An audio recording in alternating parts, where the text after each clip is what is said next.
তাহলে ক্ষমতায় গেলে তো নিজের পকেট ভারী করার অভ্যাস হয়ে যেতে পারে। অতএব পকেট ভারী না করে পকেট খালি করার অভ্যাসটা এখন থেকে করা দরকার। আমার সাথে কি একমত? হ্যাঁ।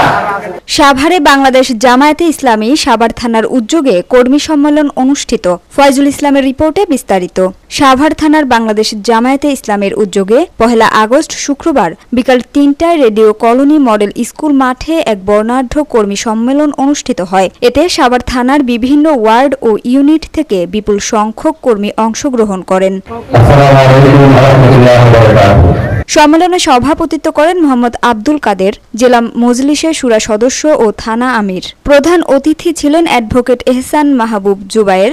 বিশেষ অতিথি হিসেবে ছিলেন অ্যাডভোকেট মশিউল আলম, মাওলানা মোহাম্মদ দেলোয়ার হোসেন এবং সাইফুল ইসলাম খান মিলন, সাবেক কেন্দ্রীয় শিবির সভাপতি। বক্তারা বলেন, বাংলাদেশ জামায়াতে ইসলামী একটি নৈতিকতা ও আদর্শ ভিত্তিক সমাজ গঠনে কাজ করে যাচ্ছে। তারা 24 জুলাইয়ের আন্দোলনের কথা উল্লেখ করে বলেন, এদেশকে স্বৈরাচার ও দুর্নীতিমুক্ত করার লক্ষ্যে দলের সংগ্রাম চলমান।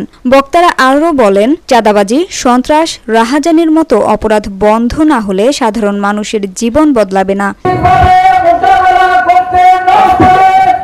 সম্মেলনের বিভিন্ন পর্বে রাজনৈতিক প্রেক্ষাপট, আদর্শিক নেতৃত্ব গঠনের প্রয়োজনীয়তা ও ইসলামী সমাজ ব্যবস্থা প্রতিষ্ঠার গুরুত্ব তুলে ধরা হয়। বক্তারা সংগঠনকে আরও ঐক্যবদ্ধ ও গতিশীল করার আহ্বান জানান।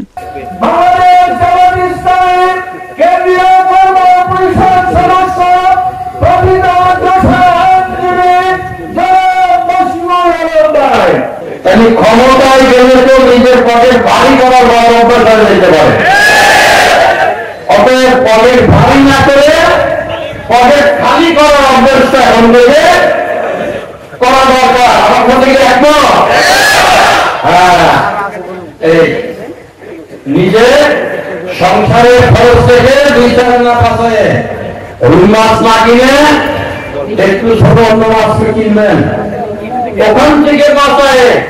ঢাকা জেলা জামাতের সংগ্রামী আমির জনতা মাওলানা দেলোয়ার হোসেন আছে ঐতিহাসিক